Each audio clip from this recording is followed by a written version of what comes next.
I'm Bob Jordan with the Association of Interim Executives. Welcome to everyone. We are so pleased to be presenting this webinar with our expert, Barrie Conchie. Barrie is the author of Strengths-Based Leadership. He's the president of Conchie Associates. Barrie, thanks so much for joining us. It's a pleasure, Bob. We're going to, well, before actually we dive in here, I find your background fascinating and amazing. Barrie, you were with the Gallup organization, Global Leadership Research and Development Business, which my guess is led to your authoring Strengths-Based Leadership. And I think a lot of people are familiar with Gallup organization's the Strengths program. Could you start with telling us a little about your background and about the work and the research that you did at Gallup on leadership? Yeah, I'd be happy to do that, Bob. Obviously, I'm from the UK and joined Gallup in the London office and spent time working on our European, Middle East, South African leadership business, and then moved to Washington, D.C. to take over the responsibility for our global business. A lot of the research that I've done in certainly leading up to strengths-based leadership was really trying to figure out, what are the characteristics of effective leadership teams. So much emphasis on leadership has been about the singular pursuit of individual leaders and how effective individual leaders are. It's a worthy avenue for analysis, and certainly I spent a lot of time looking at that. But the true test of leadership is how effective teams of people can work together, because very few organizations that I study are contingent on one effective individual at the top. They require whole levels of highly effective, well-coordinated, balanced teams working towards common objectives. And so little leadership research has been spent in that area that was particularly the focus of why we spent time doing the research that went into strengths-based leadership. And then more recently, I set up my own business working particularly with executives and boards in the area of executive selection and succession planning, which was really building on the principles of what we uncovered with the research in strengths-based leadership, and then applying that through my own business to effect change in the organizations that I now work with. So, Barrie, do I have this right that the common theme here is that in these organizations, of course, it is not just about one primary leader. It's much more about the functioning of the entire management team? You do have that right, Bob. I mean, the interesting thing, I'll tell you what would be very interesting for you to think about as a thought experiment. Let's just get a leader that we really admire very, very firmly in our minds right now. And I'm absolutely sure that we could come up with a common list amongst anybody on this webinar, any number of people who might be thinking about this. Who's a really good leader that you really admire? We could probably come up with a list of 5 or 6 that we all agree with. The one interesting thing that characterizes those 5 or 6 individual leaders who we all think are fantastic is how different they are from each other. So the holy grail of leadership research, which has been trying to find out that one set of attributes that seems to determine success, is a bit of a fallacy. The truth of the matter is that these leaders are so different from each other that there isn't actually one set of characteristics. What does predict the success of these leaders is the balance and capabilities of the teams that they build around them. For every Steve Jobs, there's a whole wealth of counteracting talent alongside him that ensures he's successful, because on his own he couldn't do it. But Barrie, was this research all coming from Gallup organization? I mean, I remember some of this, and was this coming from Gallup having originally surveyed a couple million people in terms of work and leadership style? I think Gallup's been in the forerunner of this research. The teams that I was leading in Gallup were really at the forefront of uncovering what was really hiding in plain view, and that is that leadership isn't a singular pursuit, that really effective leaders are effective because of the people that they have around them. And the reason why this is really important, and it sounds so obvious when you say it, but the reason why it's really important is that if you're going to walk into an organization and take it over as CEO, you have to realize that there are limits to what you can do on your own. And sure, you absolutely need certain characteristic talents and attributes to be successful as a CEO. If you don't figure out this piece concerning the people around you and having a very, very good scientific basis for being able to assess the people around you so that you can definitively answer the question, as to whether the right complementary talents are surrounding you or not. But I think you're operating on a delusion, and it's surprising to me, even in my business now, that the many companies that contact me haven't quite worked this out, and many of the CEOs that I speak to haven't fully realized the implication of this. So let's dive into this, because interim executives this is the bread and butter, this is the core of what we do, which is to parachute into the management team into a situation. There is always a need, a lack, an opportunity, and interims are called on to be assessing talent. So what is that, your body of knowledge, or what does that interim have to know to be able to accurately assess the talent?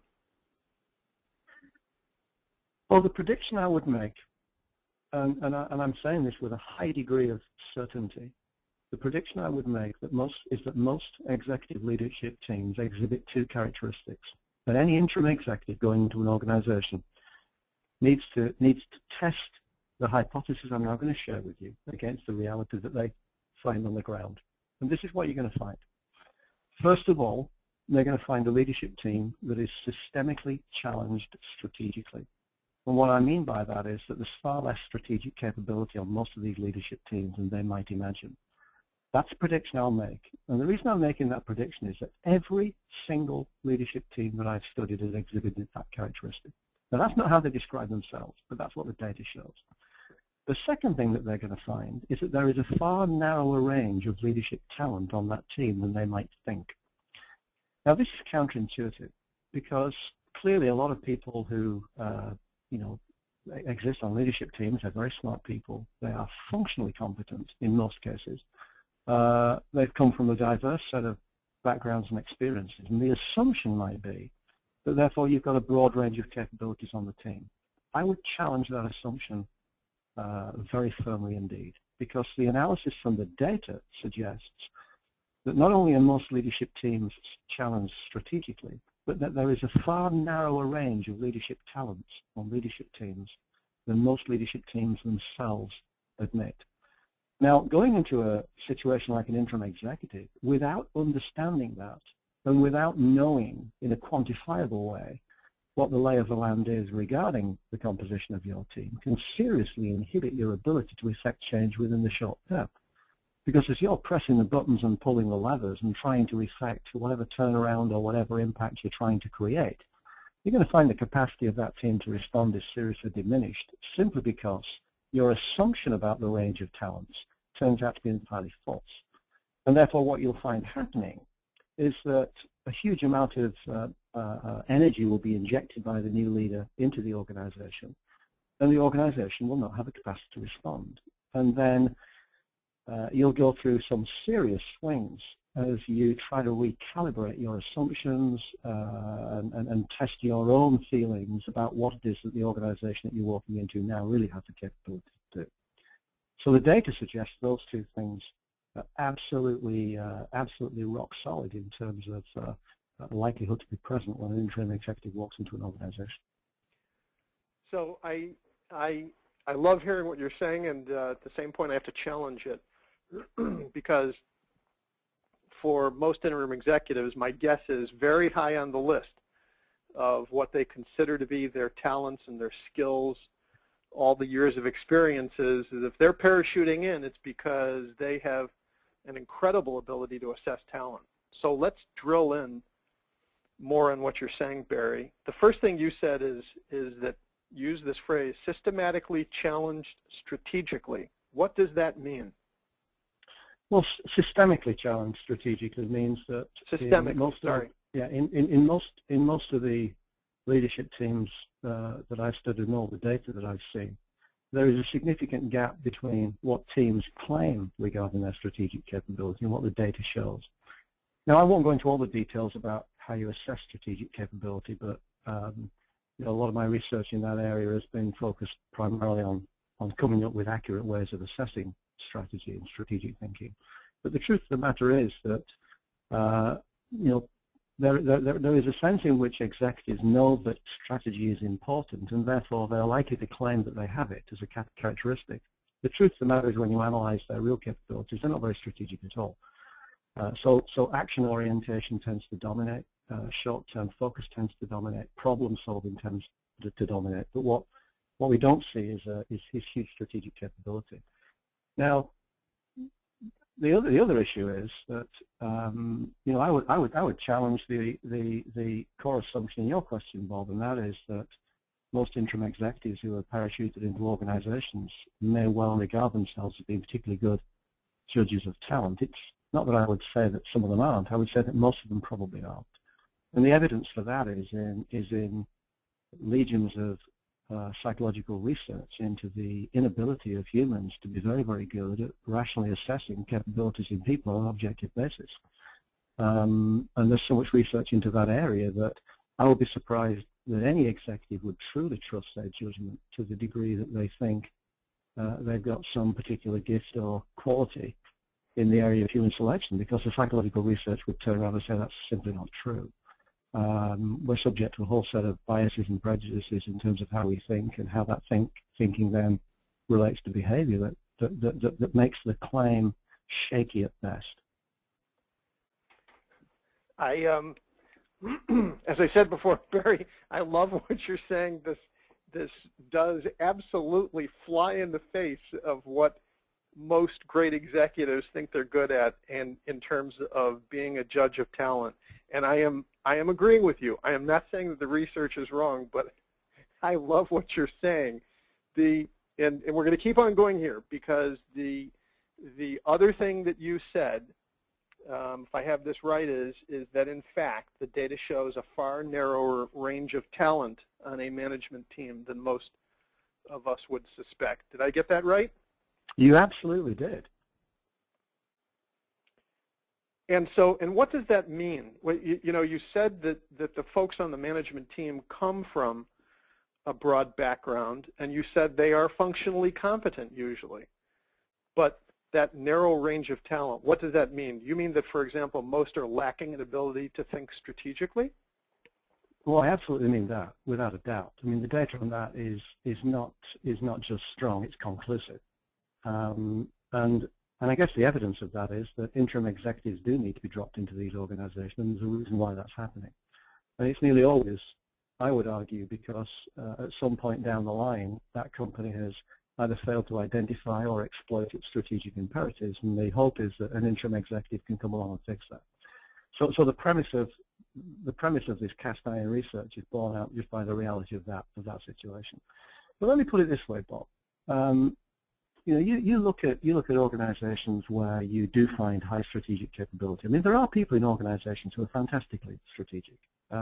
It's just that there aren't that many of them. Now, I conducted a really fascinating piece of research that looked at the ways in which strategically minded individuals and operationally minded individuals on executive teams scored each other on 360 assessments.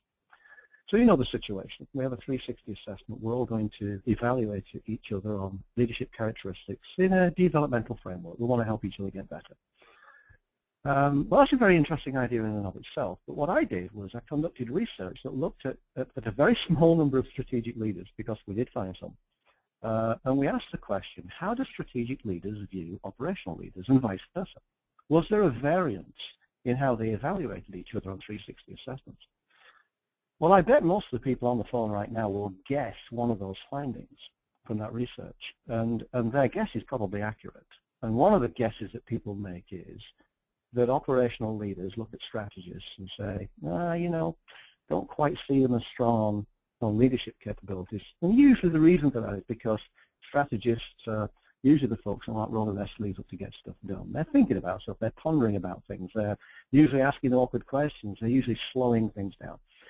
Well, the truth of the matter is that's exactly what we found. Operational leaders look at strategic leaders, and they tend to rate strategic leaders lower on a whole set of leadership characteristics than they do rate operational leaders like themselves. That's a very interesting observation, but one of the things that surprised us was that when we asked strategic leaders to evaluate operational leaders and other strategists, strategic leaders also rated other strategists lower on the whole series of leadership characteristics than they did operational leaders. And that really surprised us. Now, when we try to find out the reason why strategists rate other strategists weak on leadership characteristics is because other strategists don't get their stuff done.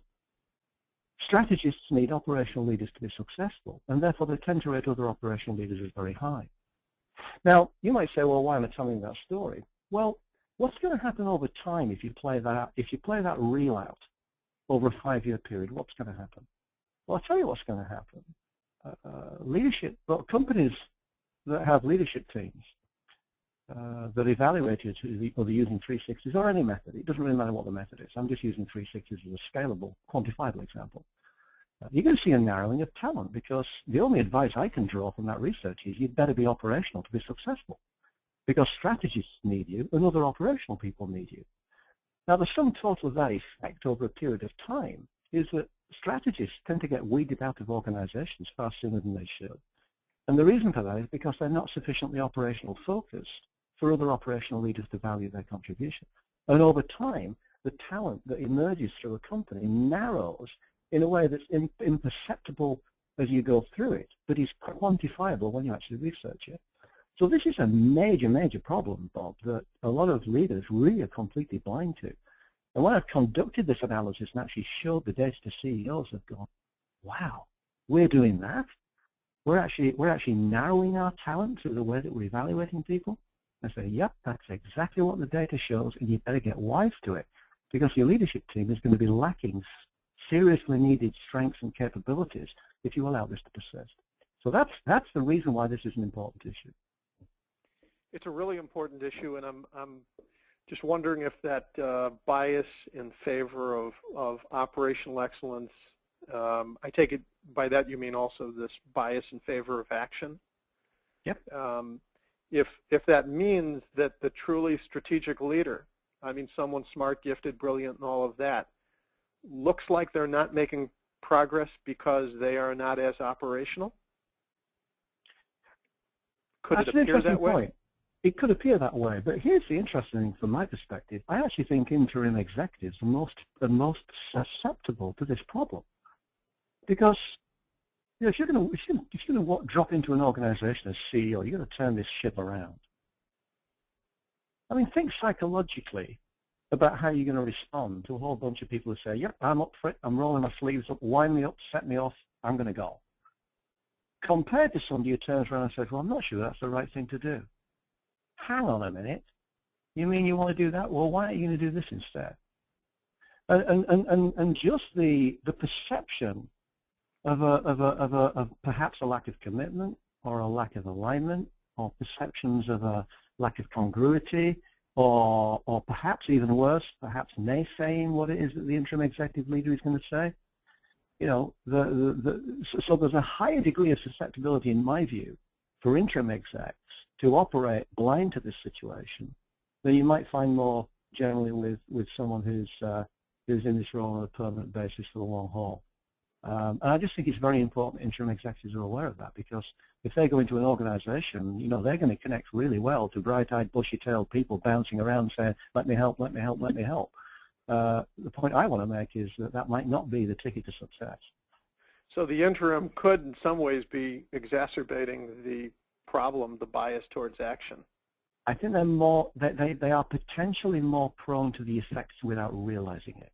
And that's why I think having a proper scientific approach to measuring and calibrating the talent of our leadership team is the best antidote to that potential. This is great stuff, Barrie, and I should have said this at minute 1. I have been remiss, but just to let everyone know on the call that you can use the panel on your screen to post a question and essentially to raise your hand. As usual, we mute phone lines just so we don't get phone backup. We want to take time for questions in the end. However, Barrie, if you don't mind, I want to throw in a question here from John Kornitzky. What size organizations are you referring to? Would this be an organization with 2,000 employees or 10,000 or 100,000? And is there variation in the type of the organization? Do your findings matter if this was consumer products versus technology versus maybe even a nonprofit? Well, you know, Bob, I think it might be a good idea just to, I think I've got a slide that shows some industry data. I don't know whether you can click that over on the webinar, but Great. I think it might be This the is second Leadership slide. Team Challenge? The next one. Yeah, the next slide. Next one. Right. So let me show you what we've got here, and this will answer the question that's been asked.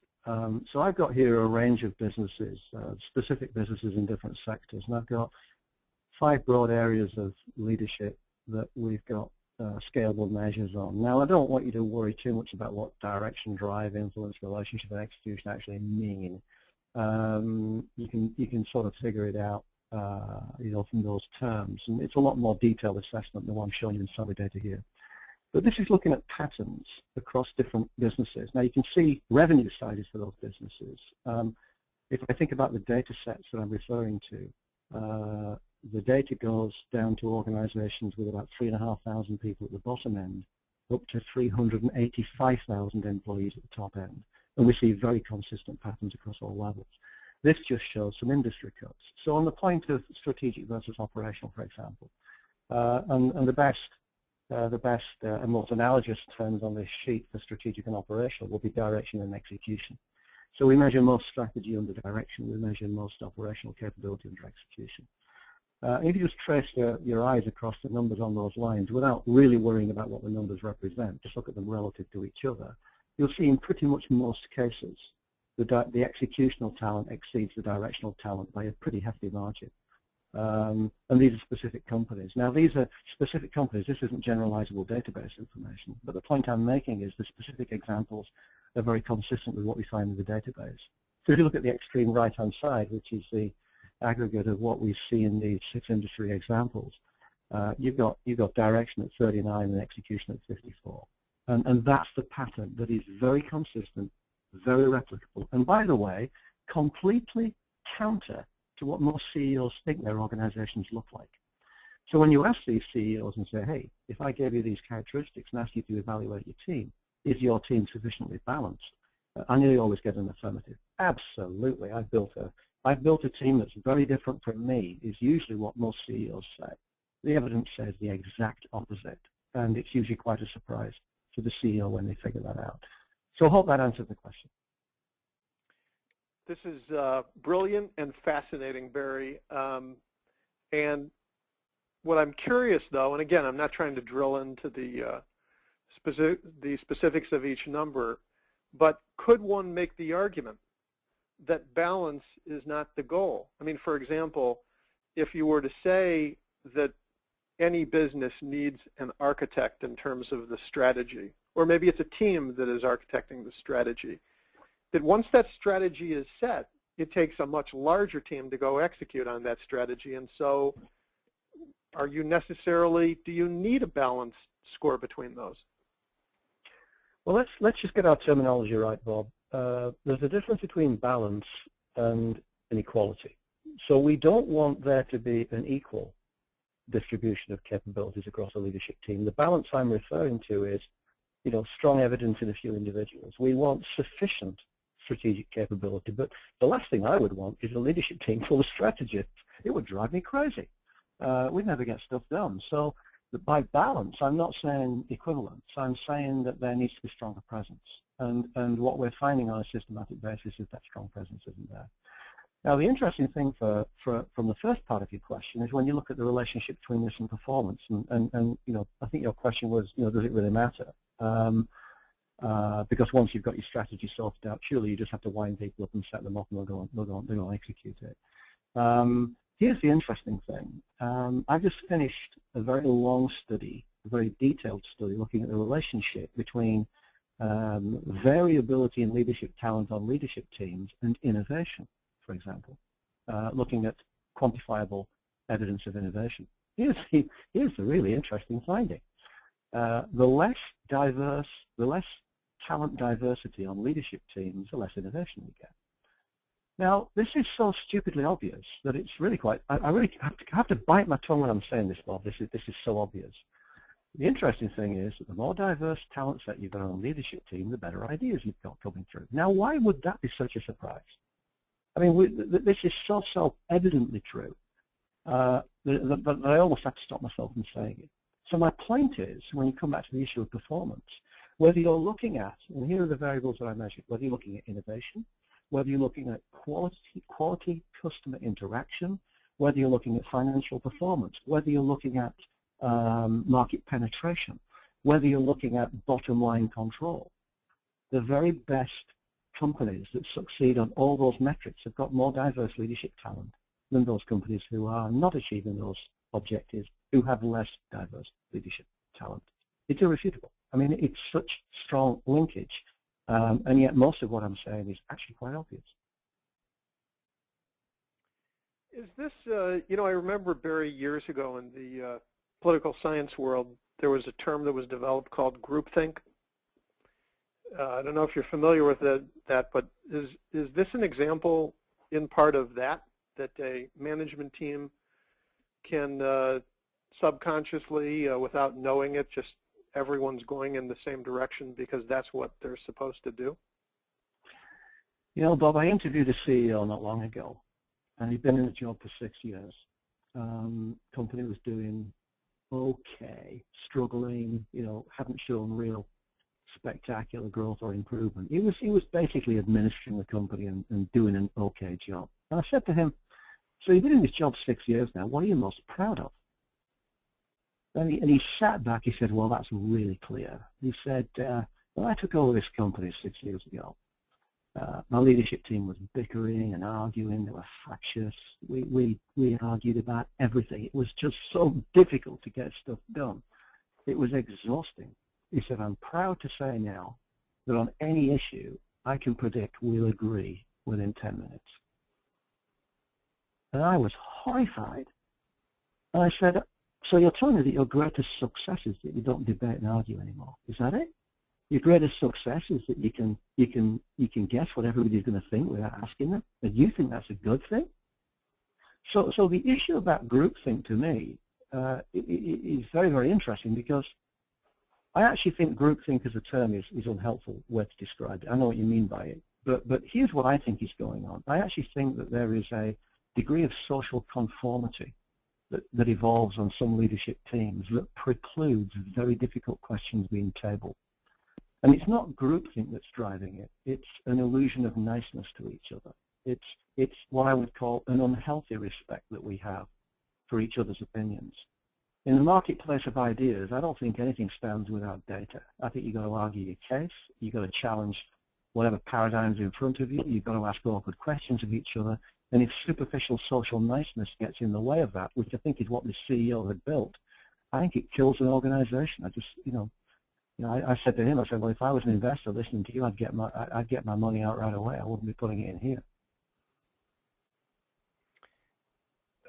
Barrie, this is fascinating, and it just, you know, on the one hand, I can understand what that CEO is saying, which is he wants to get something done. He has to have a team, you know, that is working, all pulling together. And on the other hand, you can see how a leader would want to pick people with different attributes and skills.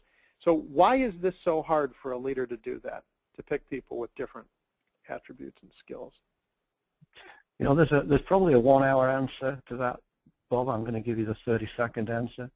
And the 30-second answer is that we pick people who are like ourselves because it affirms the characteristics that made us successful. I mean, if I look at myself and I'm successful and I did it through these characteristics, and I look at somebody else with those characteristics, it's affirming to me to think that they're also going to be successful. So there are all kinds of subliminal psychological factors that cause us to pick people like ourselves, and that's just so well attested to in the psychological literature that it's really not contestable. Every leader, by the way, thinks they don't do it. When you ask a leader and say, what kind of people do you look for? They say, oh, I look for people who are different from myself. And then you measure them, and they're not. Great surprise.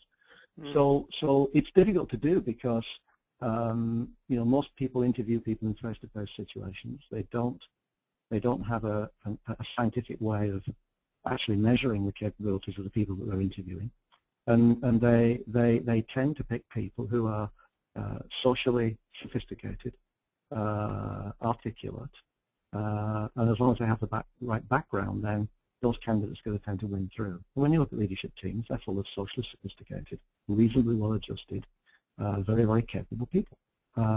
Unfortunately, when you then measure them, they're all pretty similar from a talent perspective, and you lose that talent variation. Question from Dick Lindenmuth. Dick, thanks for your question.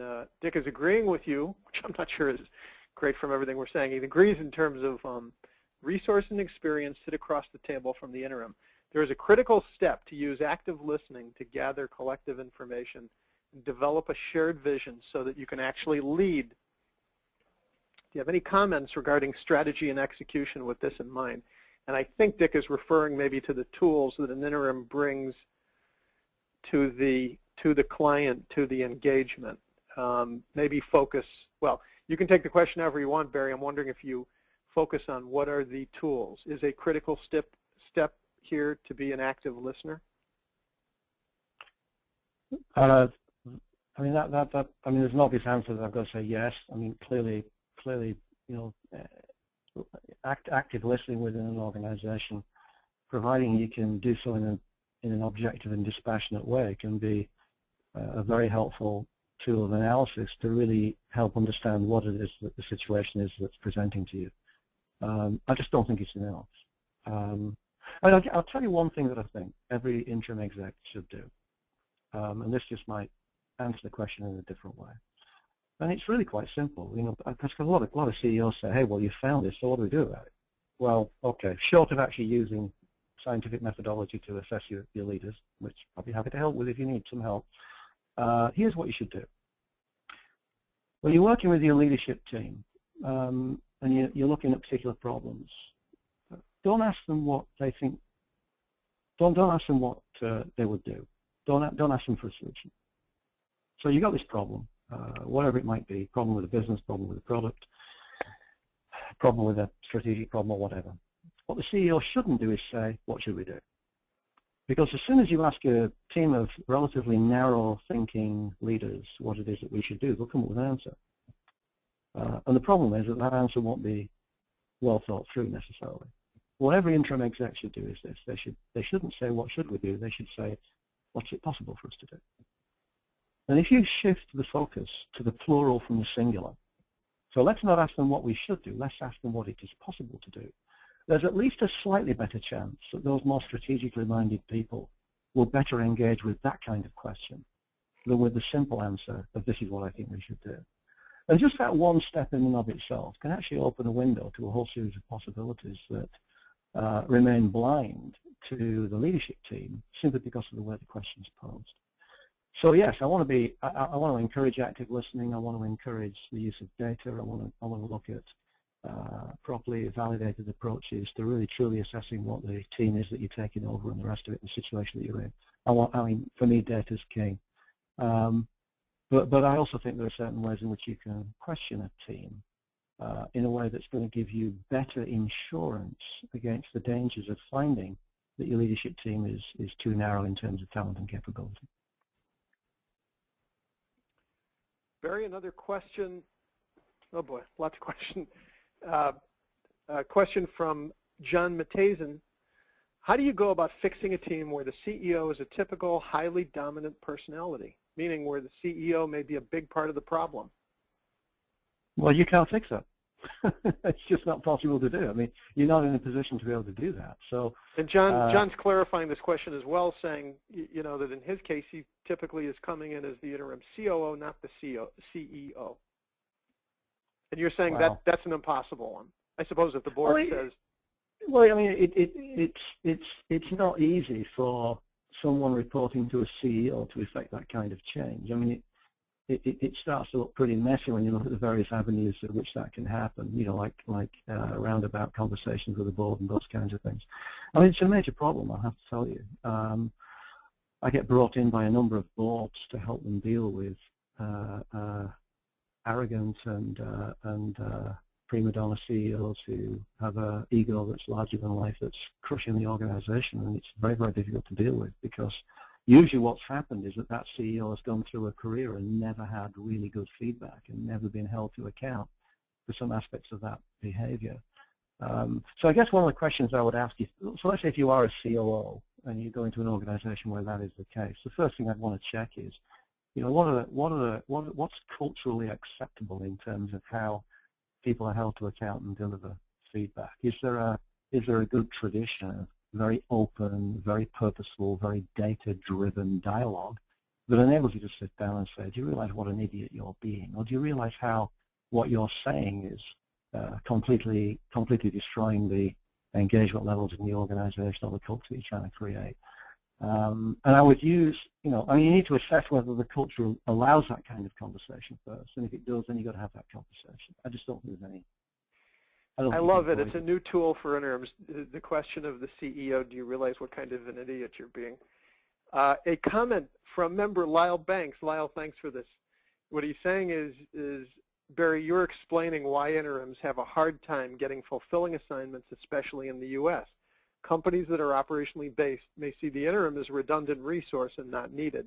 Company may also neither respect nor understand the strategic talent the interim may bring in. Also encourages the interim to really self-assess his or her talents and orientation. And I'm going to go right into another question from John Kornitsky. Thanks, John. You had mentioned the question, Barrie, what is possible? What is possible to be done? And John's comment or question is to ask two questions. First, what is possible? And second, what's possible in order to see the gaps? How do you, I guess he's wondering if there's a second question to pose, how you see the gaps in that organization or that management team. Could you comment on that? Well, he's absolutely right. The advice I'm giving you here is relatively early in the formulation of your approach. So there are a whole series of questions, and the gaps is a critical one. Here's another way of getting at the gap issue. So one thing I advise CEOs and leaders to do with their teams is, at the point at which they're about to pull the executional trigger, they should ask themselves a really important question. And that is, what alternatives did we consider but reject that make what we're about to do so compelling? That's a very interesting question. Now, if you can't answer that question, you're about to pull the trigger on the only idea you came up with, which, by the way, definitionally is the very best idea, okay? Because it's the only one that's in front of us.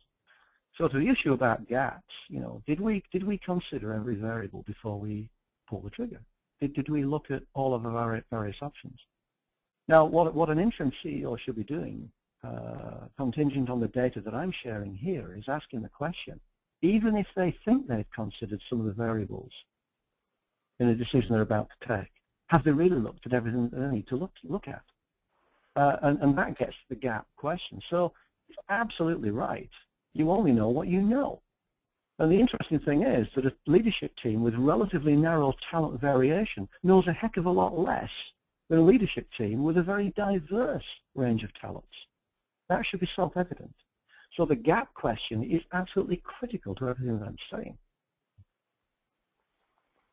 Barrie, this is great stuff. If you still have time, we're going to keep going into this. Another question from John Matazin. John says, I'm a huge fan of psychometric assessment tools. One tool we use is DISC. It looks like that is similar to your chart, which is the one currently on the screen labeled the Leadership Challenge. What assessment tools do you like? Well, I don't like DISC, but we could have a discussion about why not. There you go, John. He doesn't like DISC. But here's the thing. Look, if you're making baby steps in this direction, DISC's better than nothing. So the research I've done within Gallup and the research I've done on my own since, this is an area of expertise for me. So the interesting thing for me is I'm not bothered about personality assessments as far as leadership is concerned. That doesn't help me. Knowing your personality doesn't get me to the gain line in terms of performance. It just tells me how you're wired. And that's what DISC does. It gives you a pretty good window of that. But you've got to make a leap of faith from that point. And that is that your presumptions on personality types actually equates to performance. And that's where the whole show falls down. So my research poses a different question, and that is, what are the leadership attributes that actually drive performance? And let's measure those. That's what I spent a career doing, and that's where my expertise is. So what tools do I like? I like the tool that I've built, actually. It's very good. I'll tell you about it if you want. But it's of a type of tool that asks a fundamentally different question to something like DISC, which is more personality-based. And it says, is there a correlation between the evidence of certain types of talent that you can measure and the performance that leaders then achieve? And then you build a tool on that basis, and that's pretty much what my business is based on. And I specialize in analyzing people using, it's a psychometric tool, but it's based on predictive leadership capabilities. It gives you a quantifiable number, and that quantifiable number correlates to a prediction on performance. And it's a straight link. It doesn't say, this is going to predict your personality, and then we will assume different personalities drive performance. It's saying there's a link between these characteristics and performance.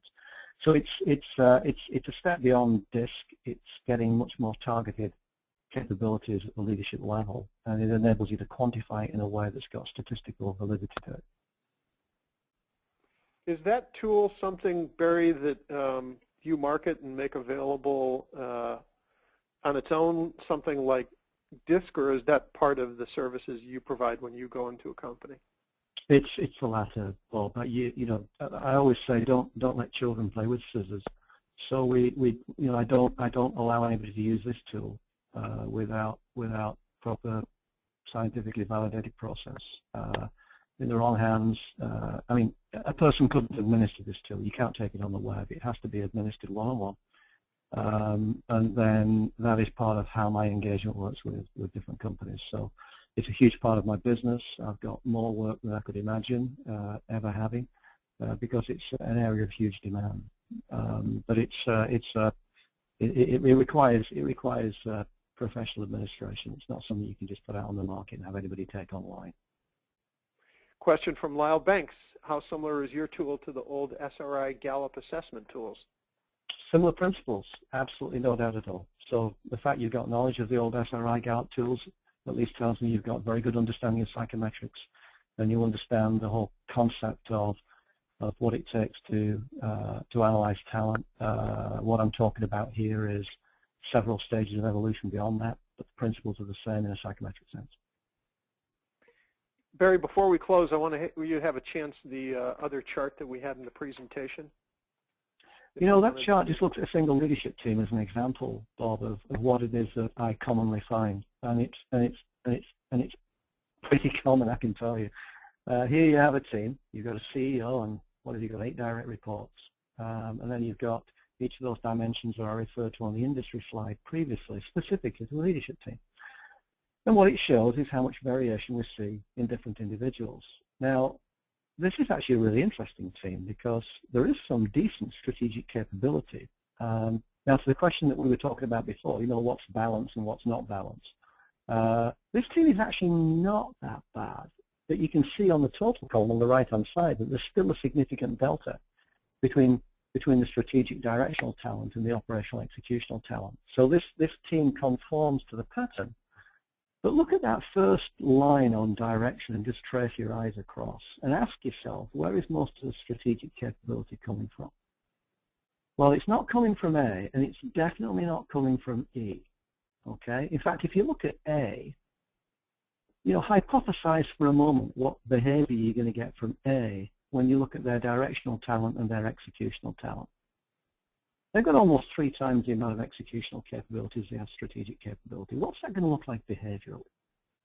So the interesting thing for me is, you know, if this CEO realizes this, that their biggest contribution to this team is in navigating the way forward strategically, and then they've got to figure out a way of clearing all the blockages out of the way so that this team can execute, which, by the way, it can do very well. I mean, look at the capability in F, G, and H, for example. On execution. You know, just wind these folks up, set them at a problem.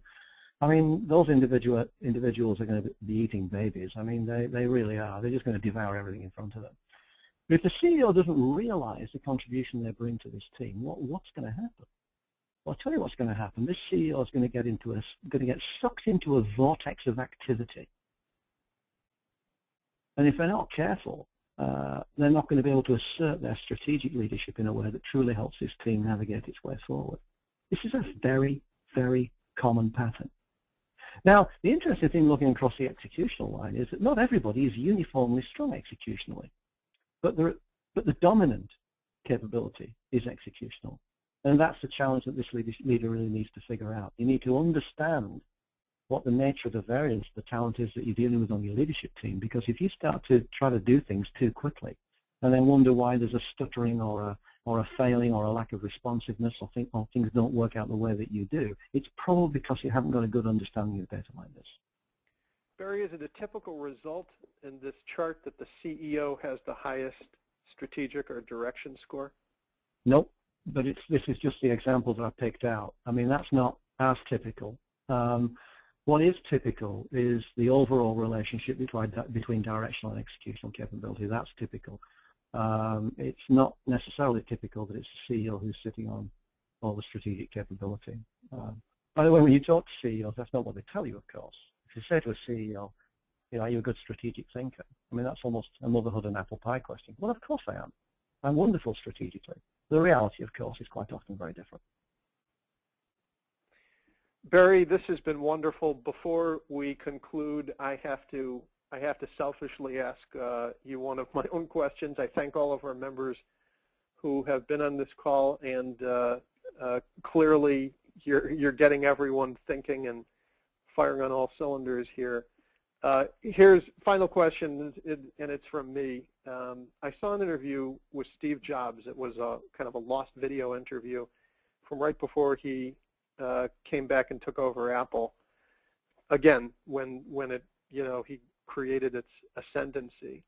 And the interviewer asked him, he said, why do you tell people their work is crap? He didn't use that word, but he said, why do you tell everyone that? You know, he's famous for it. And Steve Jobs said that when he was growing up, he had a neighbor, and the neighbor was kind of an engineer, liked to putter around, and the engineer had made, out of a coffee can and a motor, his own little homegrown stone polisher. And Steve was a kid. He was 9 or 10 years old. And he had Steve find a couple stones, and they put them into the coffee can with some grit, some sand, and let this coffee can and motor turn for a day, and they came back. Steve was amazed to find these polished stones that were beautiful. And he used that as a metaphor. He said to the interviewer, that's the way he viewed managing and what the team should be capable of, was that interacting, that grinding against each other that was going to produce something beautiful. I think that's, he didn't say all of that, but I think that's what he was getting at. So I want you to comment on that as a management style. Well, I'm going to say three things. The first is that one of the things that we said in strengths-based leadership that got a lot of negative press was a very obvious truth, and that is there's no such thing as a well-rounded leader. There's no individual leader that's got everything. We're all good at some things, we're all bad at others. Now we want to be good at enough things to be effective, but the truth of the matter is we're horrible at some things, and everybody is. And so Steve Jobs. And one of the things that Steve Jobs is demonstrating through the example that you give is that truly good leaders are not well-rounded.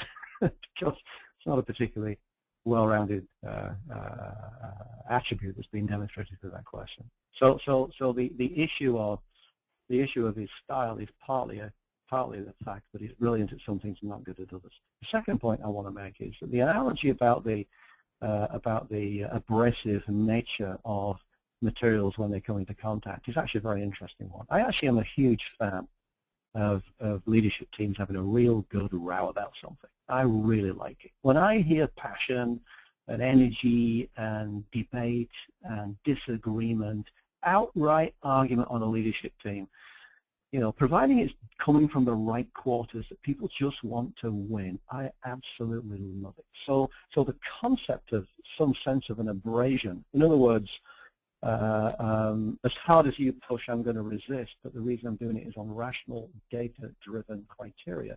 I think that's extremely helpful in and of itself. But the third point I want to make is it's a darn good job Steve Jobs had some really, really smart people around him who could figure out the people piece, because he couldn't. So he provides the very best example to me of why the balance that I was referring to before is so important in leadership terms, because if it was him and him alone with his style and his characteristics, Apple wouldn't be where it's at right now. And yet without him, Apple wouldn't be where it's at right now. So you know, the kind of humanizing elements that came from other leaders on his team were a massive part of job success. The interesting thing is that the two of them needed each other to make it happen. Barrie Conchie, President of Conchie Associates, LLC, thank you so much. For our members, they will be able to find biographic information on you and contact information at the association website at www.interimexecs.org. Barrie, thank you so much.